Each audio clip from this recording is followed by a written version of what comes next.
Em nome do Pai, do Filho e do Espírito Santo. Amém. Caro amigo do Via Romana, estamos aqui mais uma vez, começando a série Entendendo o Islã. O objetivo desta série é traçar uma compreensão mais aprofundada sobre a natureza do islamismo, sua história, seu caráter.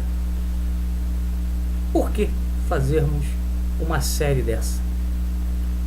Bom, hoje o islamismo é uma religião que tem um impacto mundial muito grande, e também um tema que desperta muito interesse, sobretudo por conta do chamado terrorismo islâmico e também daquilo que vem acontecendo no Oriente Médio. Por isso, nós queremos aqui, através desta série, esclarecer uma série de pontos-chave importantes sobre a história do Islã. E hoje nós falaremos especificamente sobre as origens do Islã. As origens do Islã. Como ele começou, onde, porquê, o que explica o seu nascimento. É disso que nós iremos tratar aqui. Bom, nesta série nós abordaremos o tema a partir de dois aspectos. O primeiro é o histórico. Nós procuraremos fazer um recenseamento histórico daquilo que de melhor foi dito, foi produzido sobre o assunto, buscando aí referência nos seus principais historiadores, os principais historiadores do Islã. E como o nosso canal é um canal católico, ele também terá por objetivo traçar aqui uma análise doutrinal, teológica a respeito do Islã, desde um ponto de vista católico. Então são esses os dois polos em que nós iremos organizar os nossos vídeos e a nossa exposição, histórico e doutrinal teológico. Ok? Bom, vamos começar então falando sobre as origens do islamismo, e nós hoje dividimos este nosso vídeo em algumas partes. Começaremos falando sobre o Alcorão, depois falaremos sobre a cidade de Meca antes do Islã, posteriormente falaremos sobre os Hanifs, falaremos também sobre Maomé e, por fim, sobre o apoio decisivo que os judeus deram a Maomé em Medina para a formação do Islã. Então são esses os subtemas que nós iremos tratar hoje neste vídeo. Antes de mais nada, eu queria passar aqui para vocês uma bibliografia básica a respeito do assunto. Bom, nós temos aqui este livro do Albert Hourani, na História dos Povos Árabes. O Hourani foi professor de Oxford durante muito tempo e ensinou história árabe lá em Oxford. Então é uma autoridade no assunto. Esse livro do Hourani é obrigatório para quem quer conhecer melhor o mundo islâmico e o mundo árabe. Outro livro também importante é o do professor Azzeddin Guello, chamado O Alcorão. Azzeddin Guello é professor da Universidade de Paris. Ele é islâmico e esse livro aqui é muito importante para entender o significado do Alcorão e também as origens do Islã. E um outro livro que eu também indico é esse aqui, História dos Judeus, do Paul Johnson. Embora esse livro não seja diretamente sobre o islamismo, ele tem um capítulo que trata do islamismo na sua relação com os judeus. Existem outros historiadores, evidentemente, como por exemplo também o Paulo Branca, nós também estamos usando, que é um italiano, mas ficamos aqui com esses três hoje. Posteriormente nós traremos outros autores. Ok? Então vamos começar aqui a nossa exposição falando sobre o Alcorão. Bom, nós sabemos que no Islã o Alcorão é o livro sagrado, Então é preciso, inicialmente, para entender o Islã, entender o que é o Alcorão, qual é o seu significado dentro do sistema religioso islâmico. Bom, Alcorão é uma palavra que vem de Quran, ou Quran, e que tem origem no verbo qara, verbo árabe. Ele significa recitar. Na tradição árabe, quer dizer que o texto sagrado é visto como diretamente ditado por Deus, né? Então, dentro da concepção islâmica, se entende que o Alcorão não é um livro inspirado por Deus. Como, por exemplo, para os cristãos, a Bíblia é um livro inspirado por Deus. Quer dizer, Deus soprou o seu Espírito sobre alguns homens, né?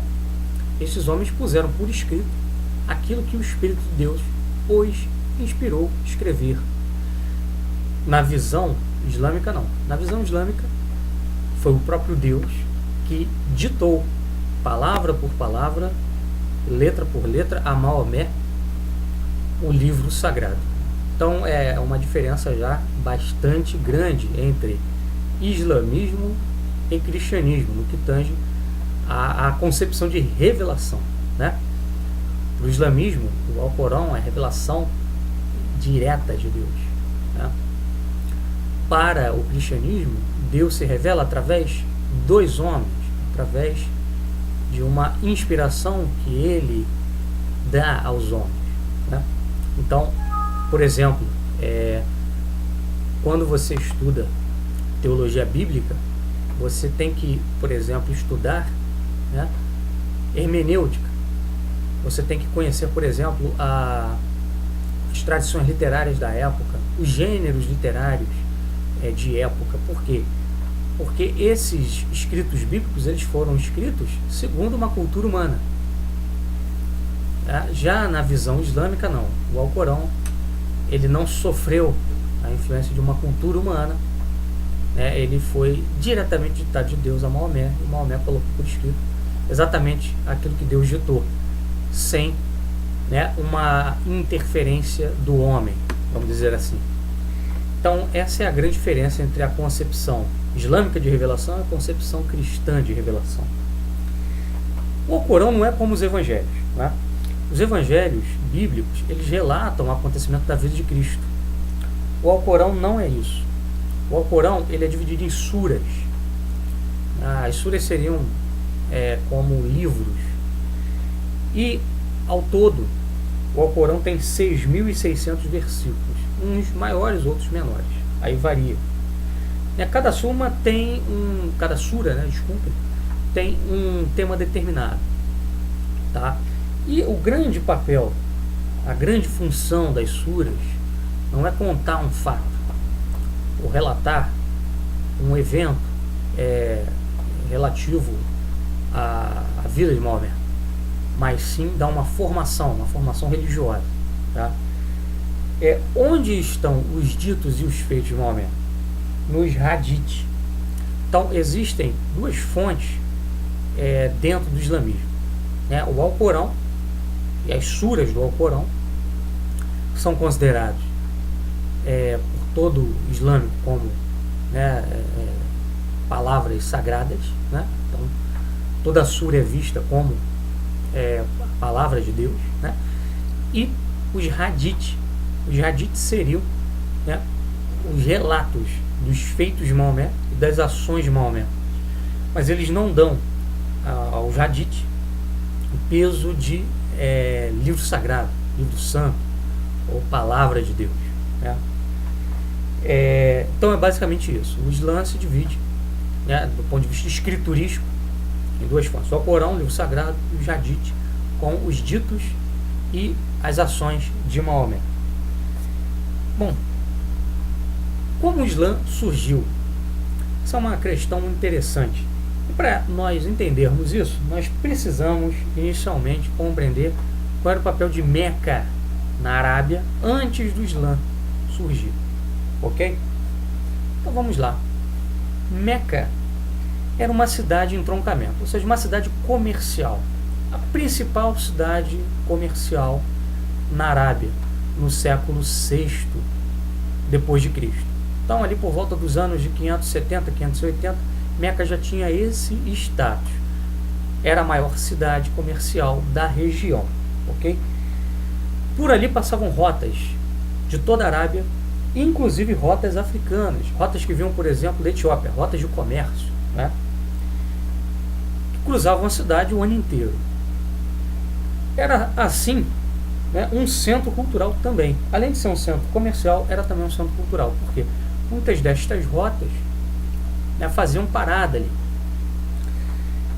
E, em razão disso, ela acabou se tornando um centro ecumênico. Ou seja, como povos de diversas religiões, diversos cultos, passavam por ali, paravam por ali, né, Meca virou uma cidade ecumênica. Muito interessante isso, né? Então, o Islã nasceu inicialmente, né, tem seu início, né, numa cidade que tinha o ecumenismo como característica. Né? Muito interessante. Isso vai ajudar a explicar a origem do Islã. Poucos sabem disso. Né? O Azzedine Guellot mostra isso de maneira muito clara. Por isso que dentro de Meca existia um templo chamado Kaaba, né? Que significa cubo, né? Templo em forma cúbica.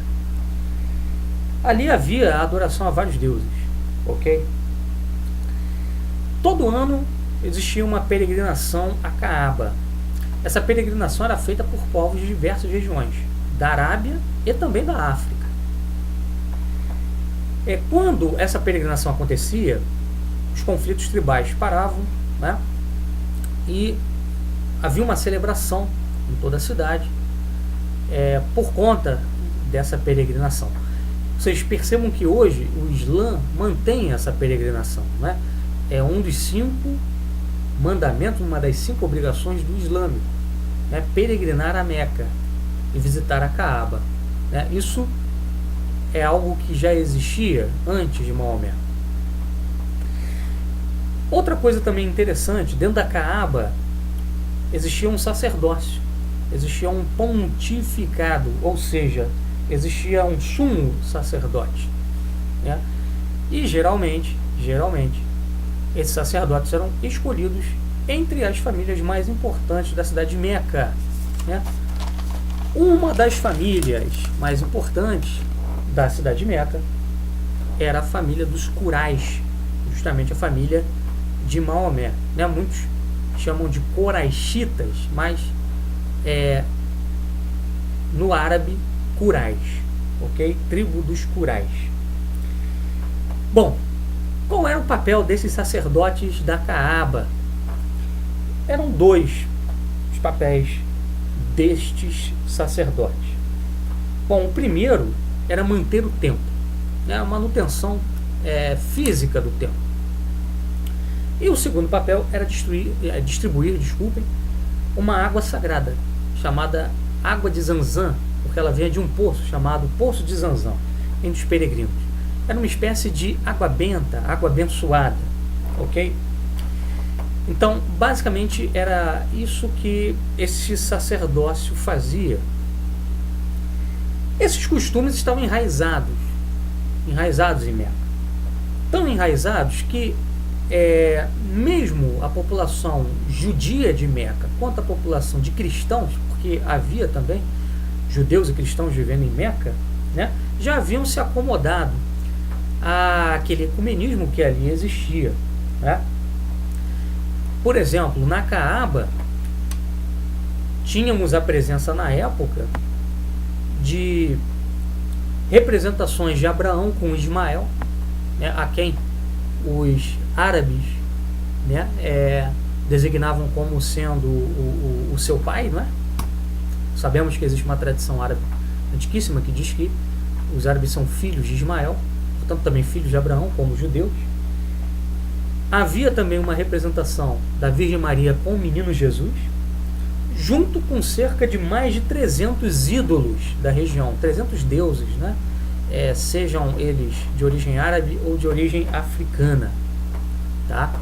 Então, interessante, quer dizer, a Kaaba realmente era um templo ecumênico, onde se representavam deuses de diversas religiões e personagens importantes de várias dessas religiões, inclusive personagens da história dos hebreus e também da história cristã estavam ali representados.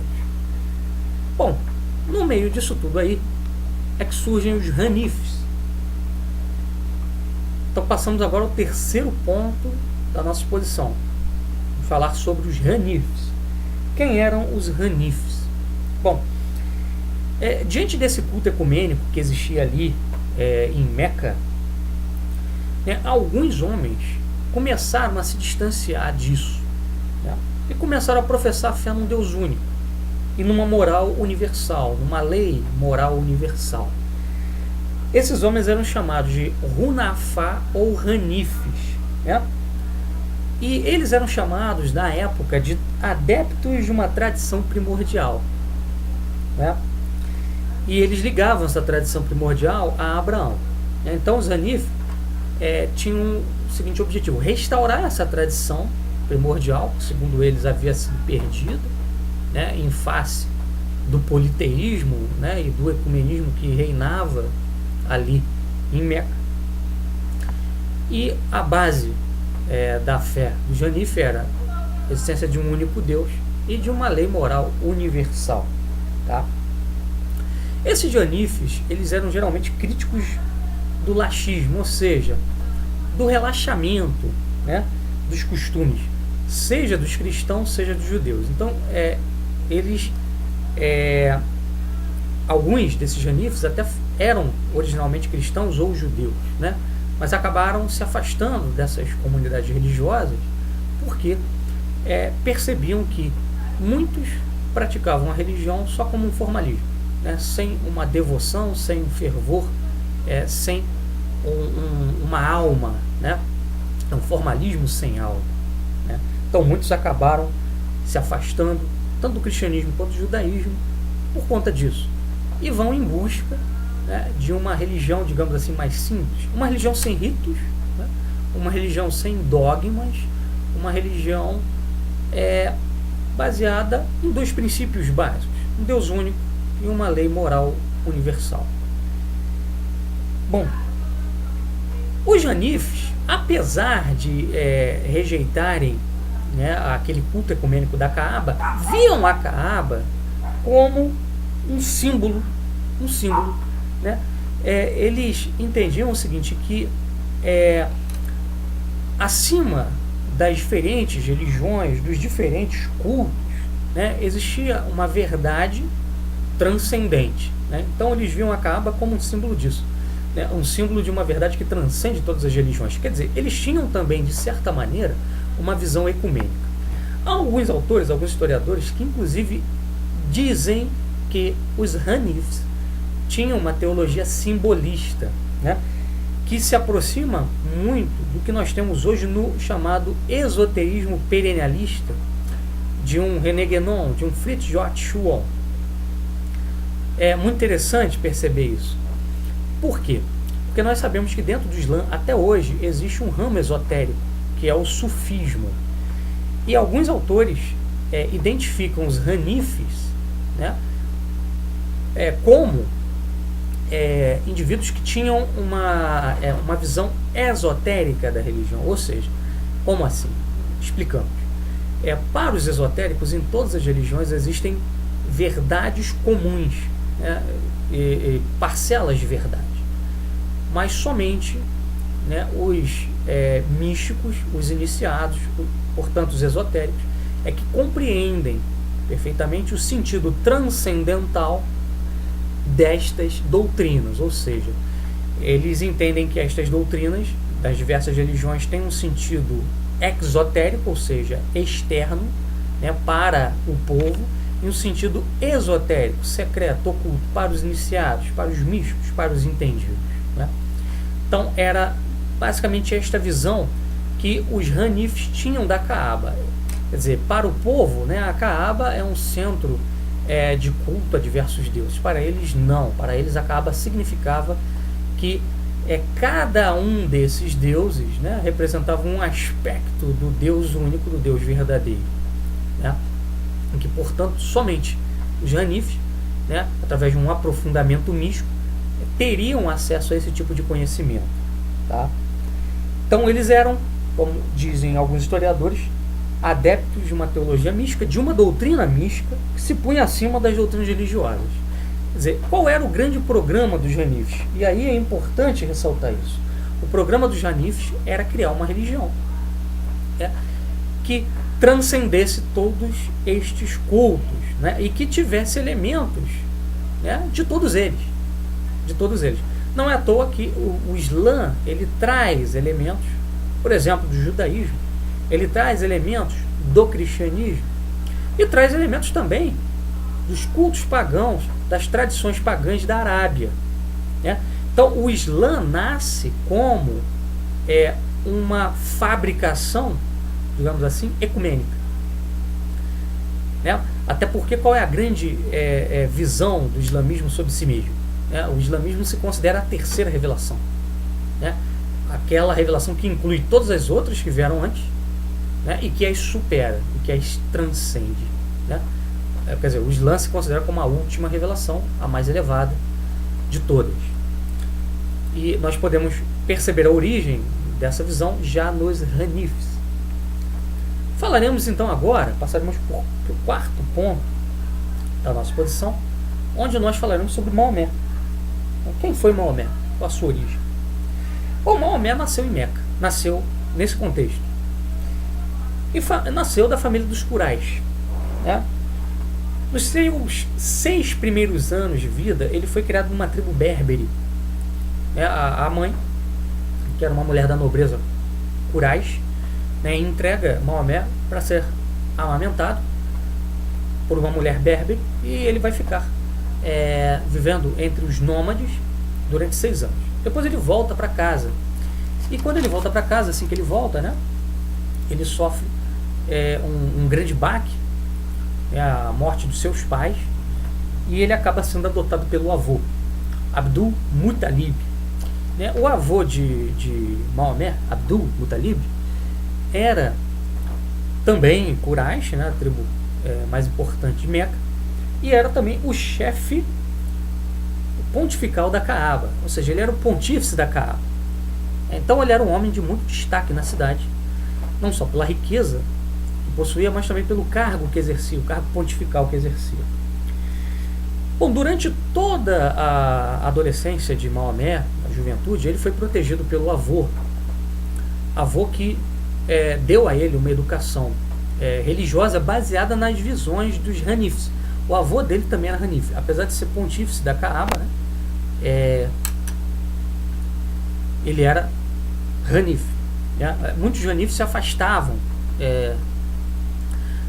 de Meca, iam viver no deserto, né, em grutas e tal, mas o avô dele não seguia essa linha mais estrita, né? Então existiam Hanifes que viviam nas cidades, viviam no mundo urbano. O caso do avô de Maomé é este, né? Então Maomé foi educado dentro desta visão Hanif e foi também iniciado pelo avô nas artes comerciais, né? Ele era responsável pelas caravanas do avô, então teve contatos com vários povos, né? Cristãos, judeus, etc. E os cristãos com quem Maomé manteve contato eram monofisitas ou nestorianos, portanto não eram cristãos romanos, tá? Eram cristãos heréticos, que seguiam movimentos que tinham sido condenados pela Igreja Romana, o monofisismo e o nestorianismo, mas de qualquer modo cristãos, acreditavam na divindade, né, de Jesus Cristo. E depois da morte do seu avô, Maomé começa a ser perseguido pelo tio, que assume a posição que era do avô, né? O tio nunca teve muita simpatia por Maomé, e foi justamente nessa época que Maomé, isso no ano de 610 depois de Cristo, Maomé começou a ter visões, né?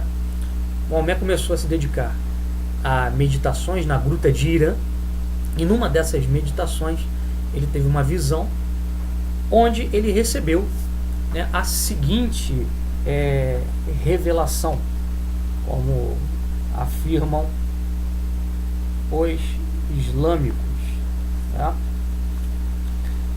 O seguinte, vamos lá.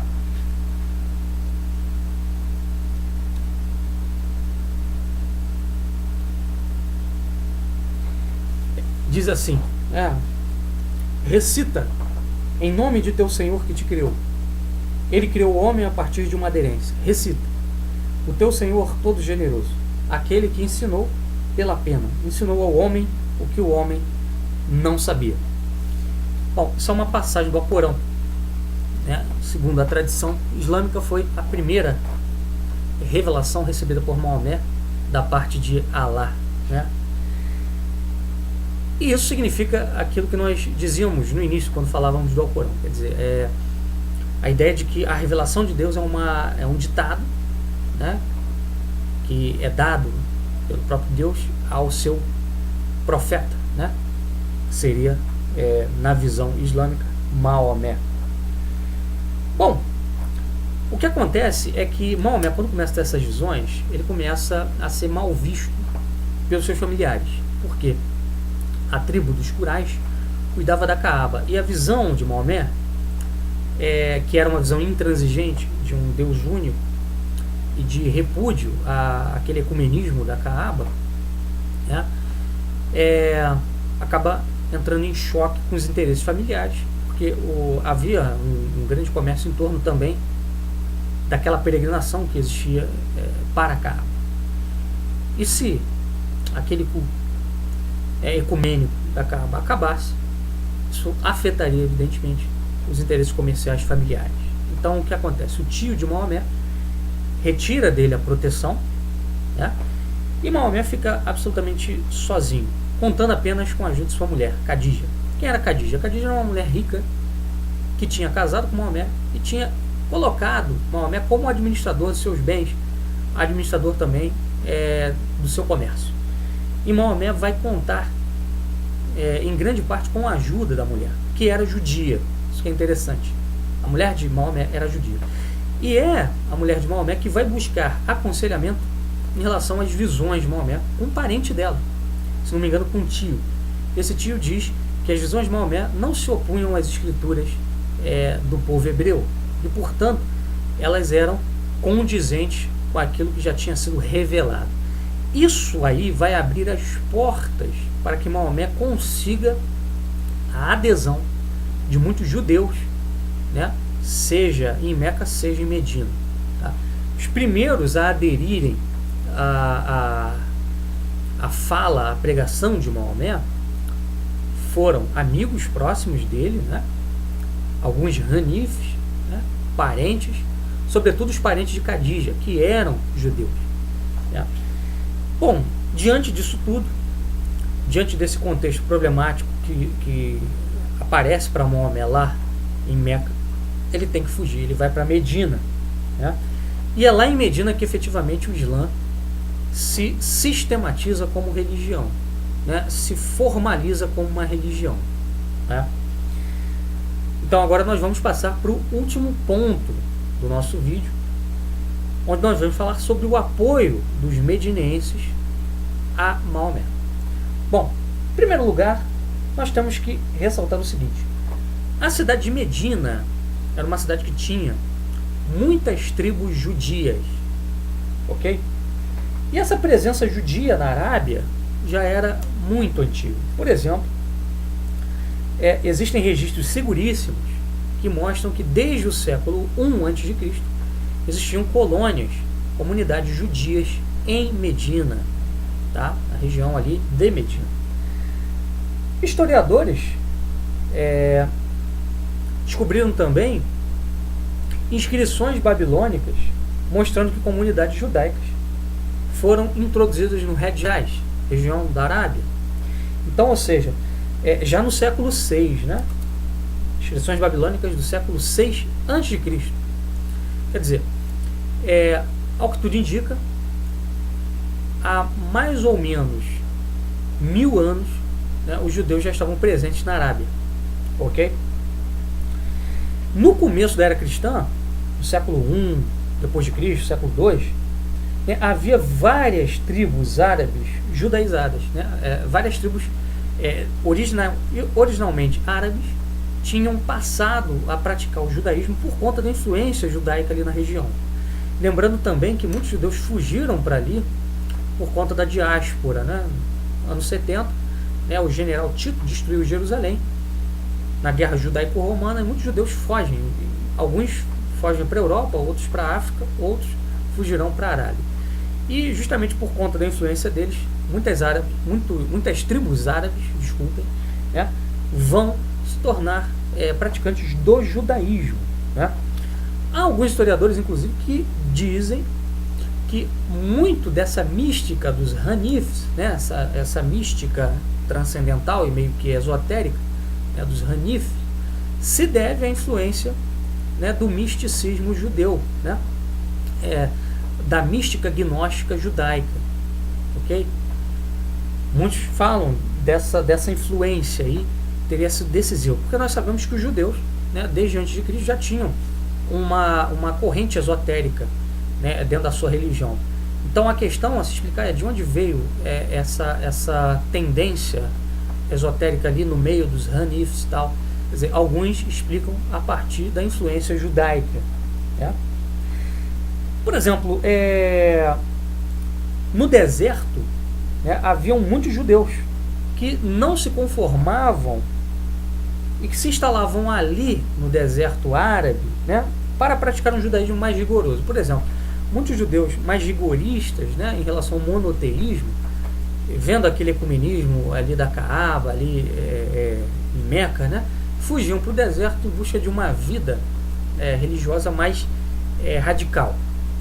Então você tinha em Medina mais ou menos 20 tribos judaicas vivendo na cidade de Medina, e no entorno da cidade de Medina, no deserto, né, agrupamentos de judeus, né, rigorosos em termos de religião, que viviam organizados, tá? E justamente, né, foram estes judeus, né, de Medina que deram apoio a Maomé e que deram sustentáculo a ele para que ele formasse efetivamente o Islã, né, um sistema religioso novo. É porque em Meca, embora Maomé comece a pregar o Islã, né, ele reúne poucas pessoas em seu entorno. É justamente em Medina que ele forma uma comunidade mais sólida, né? Uma coisa interessante é que no islamismo existe também um monoteísmo intransigente, né? Por exemplo, os islâmicos não aceitam a ideia de trindade. Para eles, o trinitarismo cristão, né, a ideia de um Deus trino, é algo idolátrico, né? É algo idolátrico. Então isso provavelmente veio de uma influência judaica, correto? Existem muitas semelhanças entre o Islã e o judaísmo. Por exemplo, no início Maomé orava em direção a Jerusalém. É verdade que depois a oração passou a ser em direção a Meca, né, porque os islâmicos consideram Meca como a cidade do profeta, né, o maior dos profetas, que teria sido Maomé. Mas inicialmente os primeiros islâmicos, os primeiros muçulmanos, inclusive Maomé, né, oravam em direção a Jerusalém. Ok? Por quê? Porque o primeiro núcleo de seguidores de Maomé era um núcleo de judeus. Né? Como judeus, os muçulmanos relutaram também em escrever a lei oral, né? Eles demoraram a escrever a lei oral, chamada Sharia, né? E como os judeus, os muçulmanos têm também um culto, uma devoção, uma veneração muito grande à sua lei oral, que eles chamam de Sharia, né? Por exemplo, no Islã é como no judaísmo. No judaísmo você tem os rabinos ali que interpretam a lei, né? No Islã você tem os muftis, né? Os imãs, que também fazem esse papel, né, de intérpretes da lei alcorânica, ok? Os islâmicos também têm códigos estritos de comportamento. Por exemplo, códigos em relação à comida. O que você pode e o que você não pode comer. Por exemplo, o islâmico não come carne de porco como o judeu, né? Códigos de pureza, né? Lavagem das mãos, né? Como se portar aqui e ali, né? Códigos também de asseio. Os islâmicos também mantiveram isso. Isso vem dos judeus, né? Agora, como foi que o Islã se separou do judaísmo?